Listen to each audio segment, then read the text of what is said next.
front. The essential guide to the arts. Okay, you guys get ready. Hang on. I'm gonna get a drink, hey? Shh, it's starting now.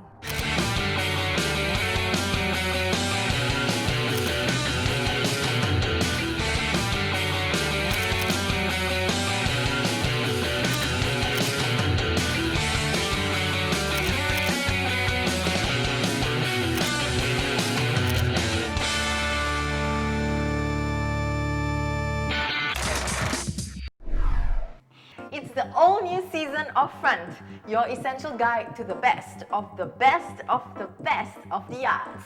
Now, Debbie and Pin are in there, but first, let me show you what's behind the front door. Now, this is our new front loft. Check out the view. To bring you the new front, we've been worked off our feet, scouting for stories and keeping our finger on the pulse. Debbie. Oh, hello Eunice. Hello. Isn't the view lovely here?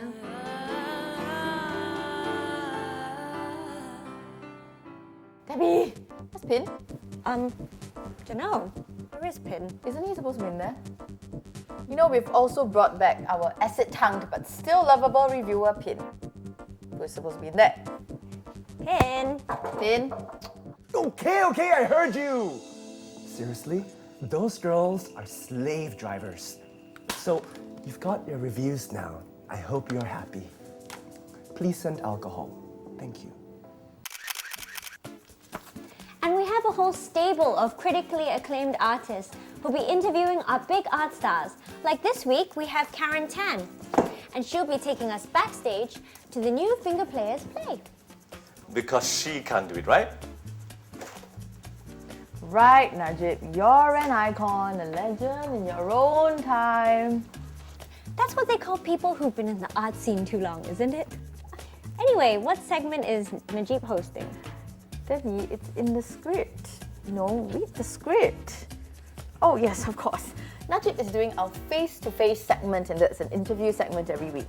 Well, this week it's not about Najib. This week is all about the Singapore Arts Fest, which is the biggest show in town. And Front is back and kicking off our new season with a super special on the Arts Fest. So before you buy your tickets, make sure you watch today's very important show. We'll tell you what to watch and what to spend your money on. Oh, we got our own cups. So anyway, what's so great about this year's Arts Fest? Will it dazzle or disappoint? Will it create appreciation or irritation? Will it amaze or merely amuse? Front checks out the Singapore Arts Fest and lets you know if you're going to get your bang for your buck.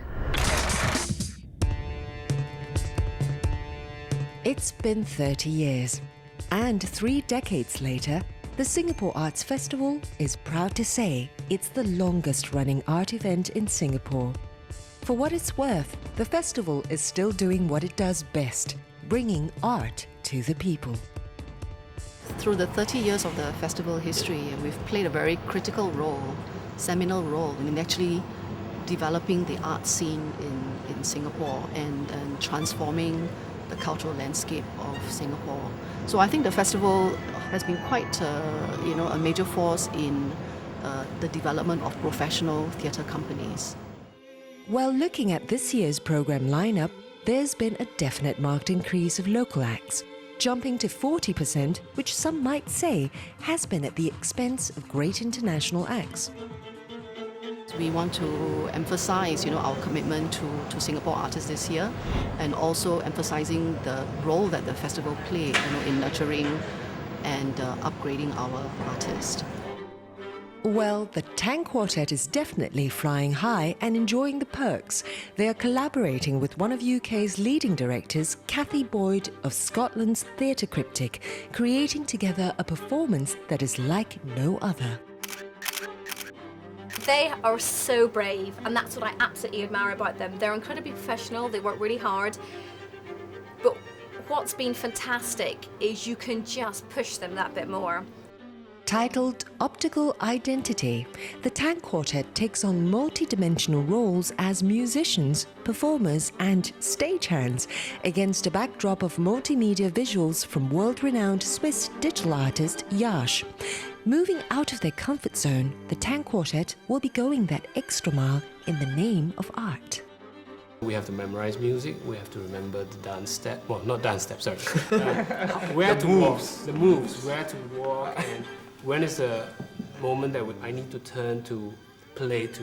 Yeah, we have to Leslie coordinate our movement and- as well. Okay, you're going too fast, let's slow down. And when to pick up the stance and move together because we move all the furniture and stuff on stage. We have other challenges. I have to play a drum. Yeah. I have to play this. I've never played a drum in my life. I know plays the Lionel has to play the gong. I have to play a triangle at some point. Yeah. There's, I think, enormous trust on the production because they know I'm not going to reveal any of their private parts or anything like that. How could I? But you know, we did film them naked, and when you look at the intensity when a musician is playing, it's stunning.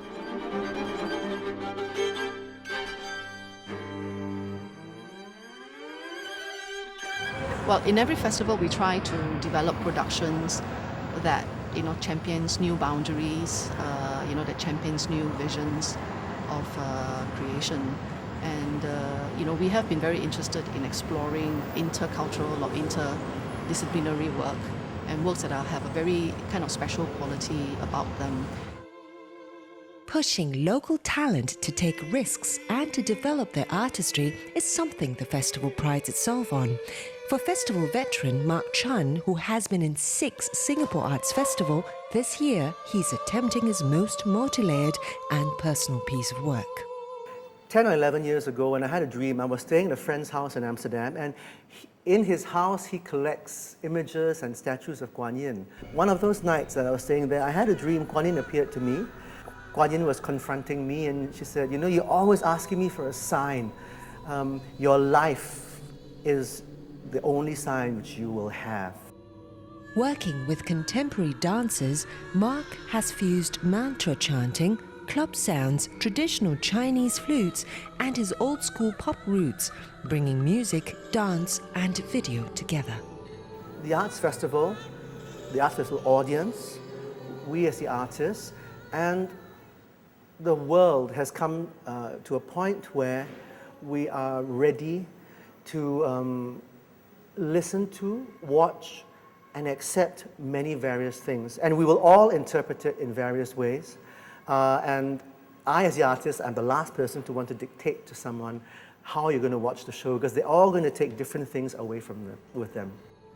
For Mark, the Singapore Festival is one place that he can count on to be supportive, allowing him to try and experiment with new sounds and new concepts.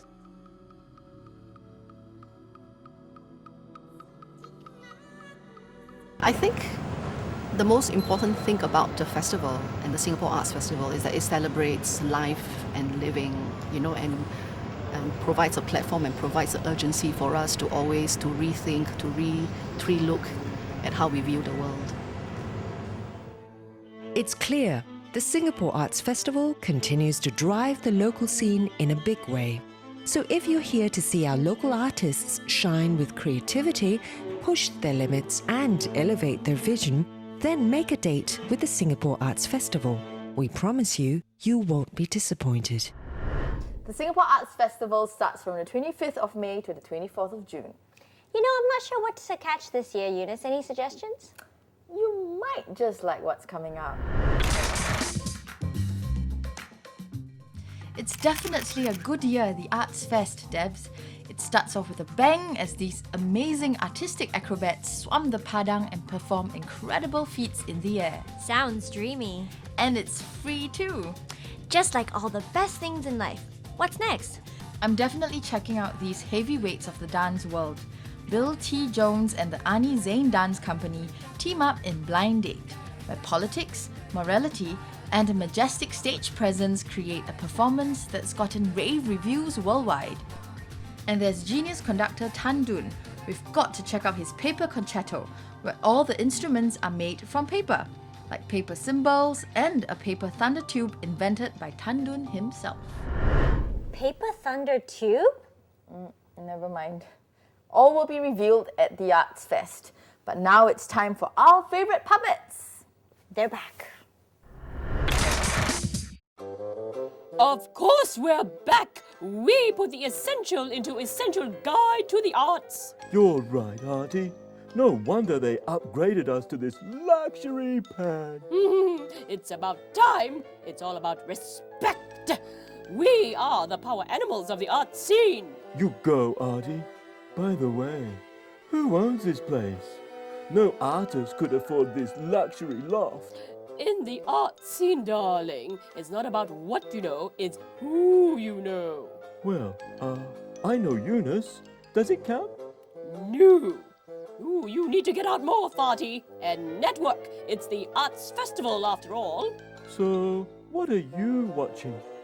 Everything looks pretentious to me, except the finger players. They're puppets too. Yes, us puppets know how to keep it real. I mean, look at the Muppets. Were they ever boring or fake? Think of the great puppets in history. Pinocchio, Miss Piggy, Bert and Ernie. They all left their mark on the world. Yeah, I guess.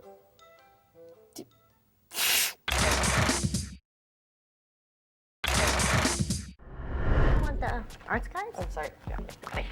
This is our super special on the Arts Festival, which brings way to a whole season of exciting arts news.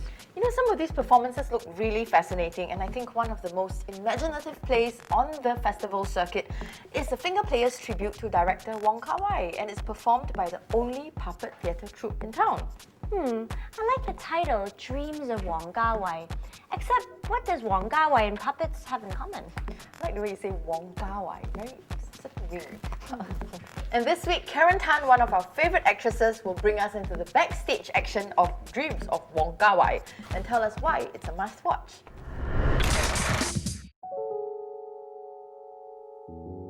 The Finger Players may have once been known for doing children's puppet theatre, but in the last 3 years, the theatre company has gone from strength to strength, entering the mainstream theatre scene with a combination of adult issues, innovative theatrical devices, and puppets. The Finger Players look set to rock the boat once more with their very first premiere at the Arts Festival, with a new play titled Wong Kar-wai Dreams. Karen Tan is one of the leading actresses, and in the midst of rehearsals, she takes us into the inner circle of the cast and crew. Every one of us at the Finger Players, we've been rehearsing since April, so it's about a month.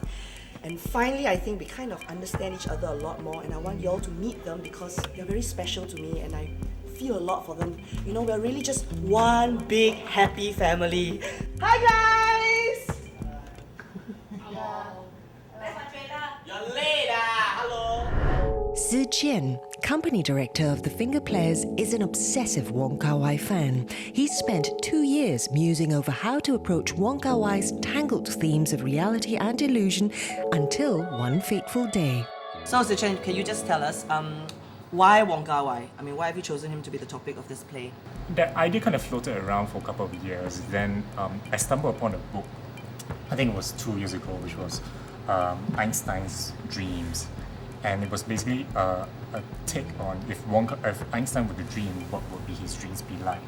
So I thought, hey, that could be an interesting premise for Wong Kar-wai Dreams, which is we delve into the dreamscape of this film director, and therefore I started writing.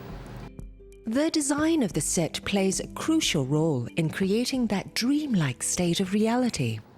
Ling? Huh? How is that door more interesting than us? Huh? Action! The actors have to learn new ways to move and interact with the innovative stage set. Serene Chen, last seen in Singapore Dreaming, plays a repressed woman who's in love with her best friend's husband and dreams of Wong Kar-wai. It's about having an affair. You did a film recently, Singapore Dreaming, and you worked a lot about film sets.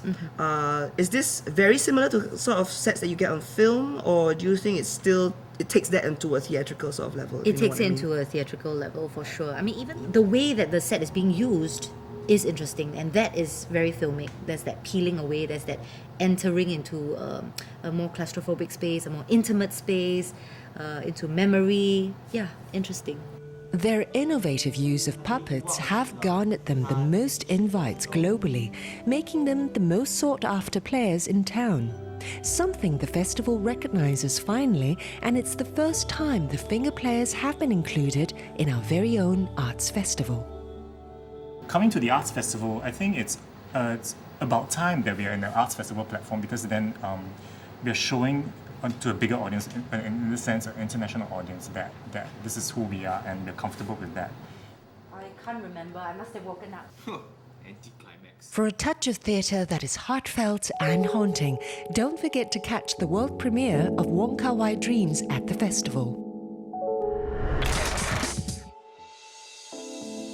Hello, I am back with my reviews of music and movies and all that, what I usually do, but I do want to try something different, seeing it's the first episode of Season 2.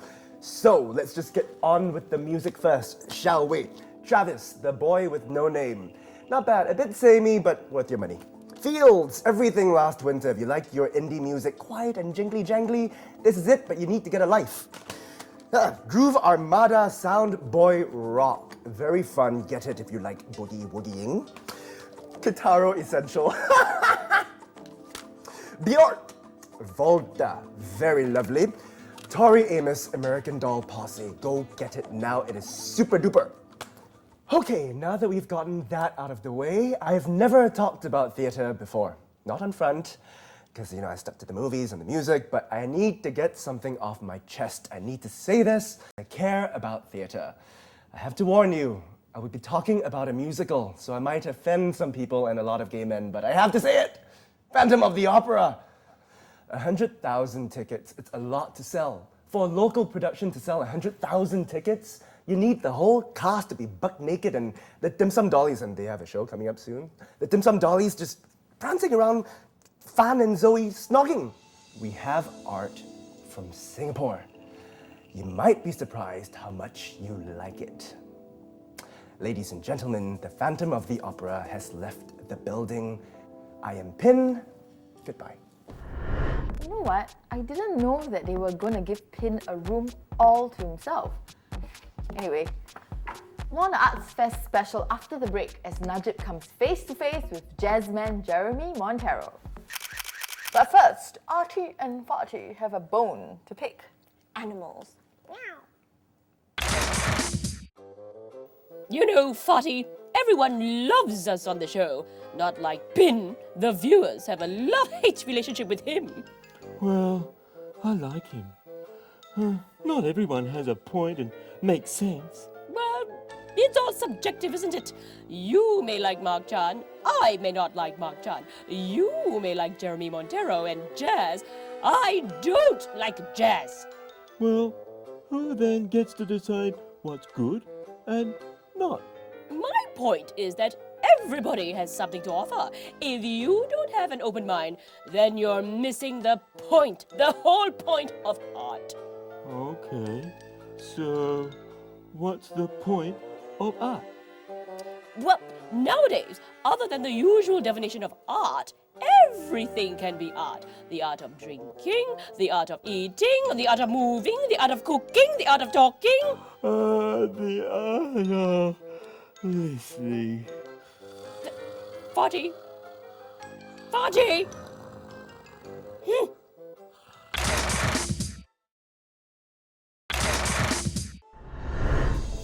Can't believe he made us leave the living room. Hi, you're back on front. Yeah, I know, I wanted to meet Jeremy Montero. You know, he's like the jazz legend in Singapore. And it's supposed to be face to face, not behind some door. Yeah, I know. Rude child!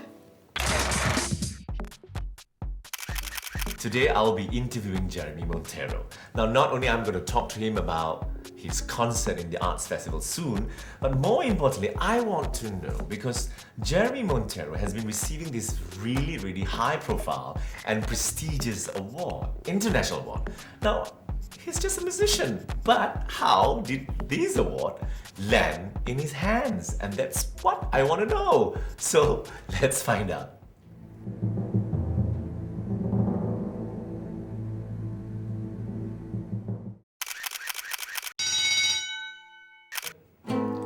Ladies and and gentlemen, it's Jeremy Montero. Wow, thank you for coming. Thanks for having me. So, when did you first play the piano, Jeremy? Well, I started taking lessons when I was 7 years old. I see. You are one of those lucky kids, huh? Lucky, very lucky. Obviously, I'm not as lucky as you are playing the piano. I'm a mud rock, so I have the guitar in front of me. So, do you play the guitar? No. Okay, I think you play. Yes, whatever. that's it. I guess so. Yeah, okay. So, are you ready to play guitar? Ready as I'll ever be. All right. Okay, I'm going to play a song called Smoke on the Water. Wow, fantastic!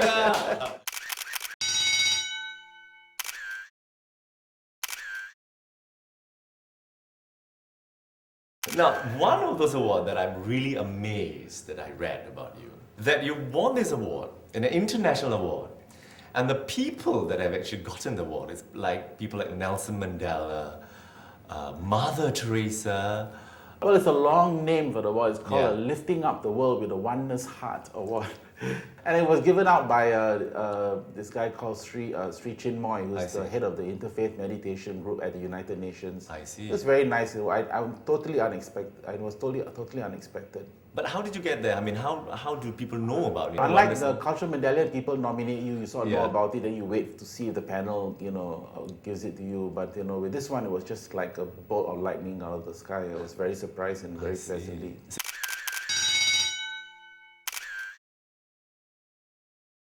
The Cultural Medallion Award. What have that award done for you? It's comes to money. very, very gratifying to be recognized by your own people. I think, we are a little bit too international minded, or we compare ourselves. I think we should really be happy to receive awards from our own people. It's not the impetus for me. Money is the impetus for you? Next question.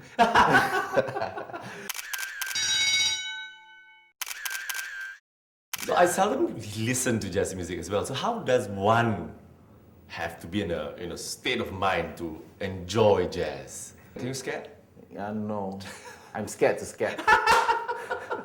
Is it a chabada? Is it See, you're not scared to scat. Maybe you can come and sing jazz with me one of these days. Is that it? I mean, every time you do jazz, you go shabada. Well, that's scat singing. And you know how scat singing happened is actually Louis Armstrong was playing in the studio and his trumpet dropped on the floor. Oh, I see. And he had nothing to do. He couldn't move in the Yeah. recording radio show. He started doing skabadoo-ba-dabba, and that was the birth of scat singing. Okay, Jeremy, thank you so much for being with me. And Always I a wish you all the pleasure, best and all the luck for your concert. So don't forget to catch Jeremy Montero at the Esplanade Concert Hall, 19th and 20th of June. With that, we've come to the end of the program. Girls, any last words? If you want to talk to us, make sure you email us your views, your requests, and your opinion. Or if you're an artist and you think that you've created something that's newsworthy, make sure we hear about it at front@mediacorp.com.sg. And that's all from us on Front today. I'm Pin, and I'm here to be up front. And I'm Najib, and I'm here to confront. Till then, that's the front door. Don't forget to join us next week.